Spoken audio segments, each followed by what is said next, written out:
Together, this one promises to be even better. The single sculls final on the far side in lane number 1, the silver medalist of 4 years ago, 5 times a runner-up in a major championship, Václav Chalupa for the Czech Republic. To his right, the world champion of single sculls in 1993, gold medalist with the Canadian 8 in 92, the man all season, Derek Porter for Canada. Then the man who's trying to emulate Pertti Karppinen of Finland, who won Olympic gold in 76, 80 and 84. The champion of the past 2 Olympic Games, Thomas Lange. Switzerland's Xeno Muller is in 4, silver medalist a couple of years ago in the World Championships, won his semi and has looked good all week. Then next to him, it's the Slovenian world champion, Iztok Čop, won the title last year in Tampere in Finland, and completing the lineup, a young man, 21 years of age, representing Norway, the junior world single sculling champion of 1993, Fredrik Bekken. Dan, what a lineup. What a lineup, and missing from this lineup really is last year's silver medalist, Estonia's Jüri Janson, who was on such great form last year but hasn't even made the semi-final this year. Republic,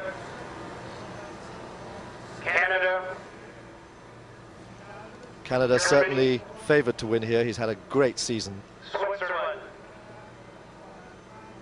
Slovenia, Norway.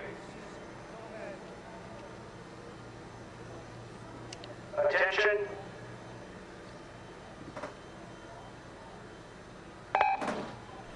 And very quickly away there, Thomas Lange. That's the quickest first stroke. But of course, is the form going to work out? Derek Porter won the Lucerne Regatta. That's usually the form guide, but is it going to work out today, I wonder? My feeling is that Lange has been biding his time a little bit. He's come back, he took a year out to study medicine, and he's come back over the last couple of years, slowly getting better and stronger. Porter also took a year out, but has certainly been top dog all through this season. I fancy Lange to do something spectacular, but keep an eye out for Čop, who has a great courage and was a worthy winner last year. Here's Čop now. He's from Slovenia, the reigning world champion, and just beyond him, from Switzerland, Xeno Muller. Yes, Xeno, he's a sculler who has good days and bad days. Who knows what this is going to be? So far in this regatta, nothing's gone particularly wrong for him. And here is Thomas Lange, Dr. Thomas Lange, 32 years of age, member of the Ratzenberger Rowing Club. And what he's trying to do now, really tough, to win 3 in a row. Not many do that in any sport, and this would be really tough, because if he did, he'd match one of the great sculling champions of all time, Pertti Karppinen. Well, Lange has 5 gold medals at World and Olympic Champions to his credit. He was 5th in Tampere, 2nd in Lucerne, so he certainly has the wherewithal to pull this off. We're coming up to 500 metres. It is Canada's Derek Porter who've moved out in front. He leads with Lange in 2nd place. 1:37.85 for the first 500 metres. And here is Derek, who was actually born in Belfast in Northern Ireland, although those of us in the United Kingdom, we would be grossly unfair to claim him as one of our exports. Well, he was stroke of the Canadian 8 in Barcelona, which won the gold medal under Mike Spracklin. Mike Spracklin, the American coach, has taken him under his wing again this year. He's been down in San Diego working with him, and here he is looking very powerful. He let the semi-final slip a couple of days ago. He was leading it, but finished 2nd, allowed it to slip through his grasp there a little bit. I don't know whether that's going to have an effect on him, but here is Xeno Muller, very strong, powerful, contained sculler, makes no mistakes, moves very well indeed. Another man who likes the sunshine of California, spends quite a lot of time at Corona del Mar, and was a semi-finalist only in the last Olympic Games. Canadian in the lead, Porter. His father Hugh was a member of the British 8 in the Empire Games back in 1958, and Lange trying to stay on terms. At the moment, the Canadian winning the battle. Lange holding a very strong 2nd place there. Just threatening a little bit here in lane 4 is Xeno Muller. He's sitting about a length down on Lange as they come through the 1,000-metre mark. And Čop, in fact, it's Čop just ahead of Muller as they go through the 1,000-metre mark. the world champion in third place, bronze medal position at the moment. Close up here of Porter, very smooth sculling, very powerful sculling. Good shot of him there. Now he's extended his lead there ahead of Langer, 3/4 of a length, looking long and strong. Does he have the flexibility that his compatriot Silken Laumann earlier on did not have? Has he got the flexibility over this last part of the course to wind up the rate when the others start to attack him? He's gone out in front, he's holding it strong. Now he needs to prepare for a wind up for the finish. For the moment it's Langer in second place, and just challenging now and moving ahead is Switzerland's Xeno Muller, moving ahead of the world champion Schopp. But here, very cool, very strong, is Langer of Germany. So the race really beginning to unfold now. It's Porter, but only by half a length from Langer. Thomas Langer, has he prepared quietly at home? Has he got this absolutely right? You write him off at your peril. Still looking very solid and well in charge of affairs. Xeno Muller, though, really moving up now. He's the third of those boats if you go from the top to the bottom, and in fourth place it's Itzhak Chop just for Slovenia. But here's Xeno, and we're into the last quarter of the race, and the pressure really being piled on. The Canadian on the far side, and Muller now Switzerland. Here he is, and he looks as if he's full of power. Absolutely powerful on that catch. He's winding it right up, and he's moving. He's moved past Langer.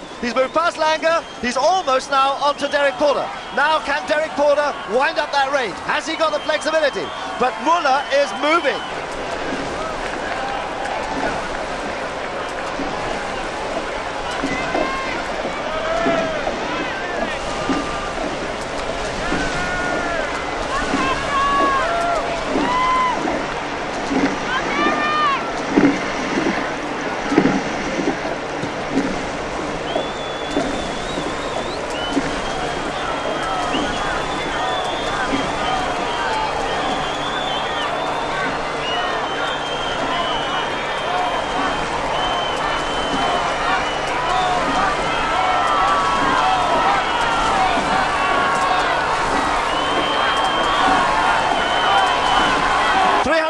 Meters to go, and Xeno Muller has wound it up.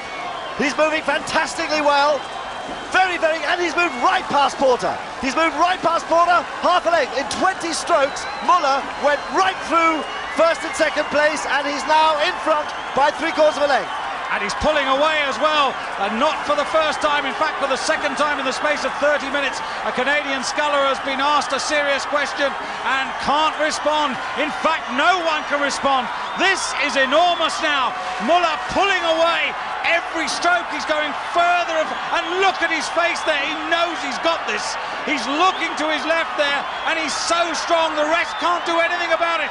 Porter's being overhauled here by Langer. They've got the battle for the silver and bronze, but clear water, and Xeno Muller striding out for Switzerland. He's not going to be caught. This is a fantastic burst to take the gold medal, and who gets the silver? It's just Porter who holds off Langer for the silver. The German takes the bronze, and the world champion a distant fourth within lane one. Chalupa, the Czech Republic, fifth, and the youngster from Norway. No disgrace in this company. What a strike, what a fantastic strike from Muller. Just those last 400 meters, he just turned the pressure up and flew. And Listen to this, Dan. We've got the time 1:36.56 for the last 500. Astonishing, quite astonishing. But he must have known he had that there. He was on form today, and my God, look at that. A length and a half, nearly 2 lengths clear of Porter there, just holding on to that second place, that silver medal. And Langer, well, Langer, reigning Olympic champion, has to be satisfied with third place and the bronze medal. And you can see that on his face. Little philosophical look there. Well, as I said in the race, Dan, they say about Xeno, he has good days and he has bad days. Well, he's had a terrific week here, and what an amazing gold medal. Switzerland's first gold medal in Olympic competition since 1928. That there was nobody who was going to be able to stop Xeno Muller today. It was his day, and my God, didn't he fly those last 500 meters. See this again.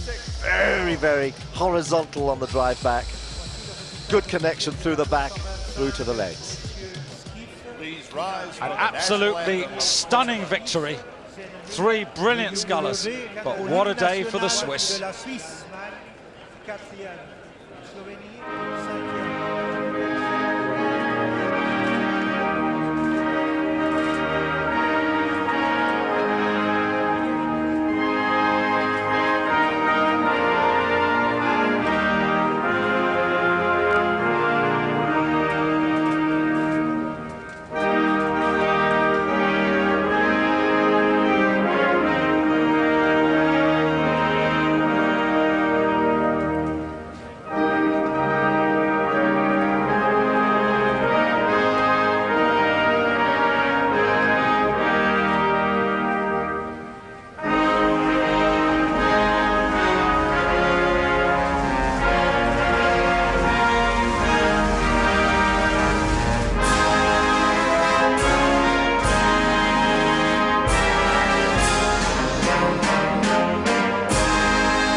What a way to end the day. Let's hope that tomorrow's races at least match what we've seen.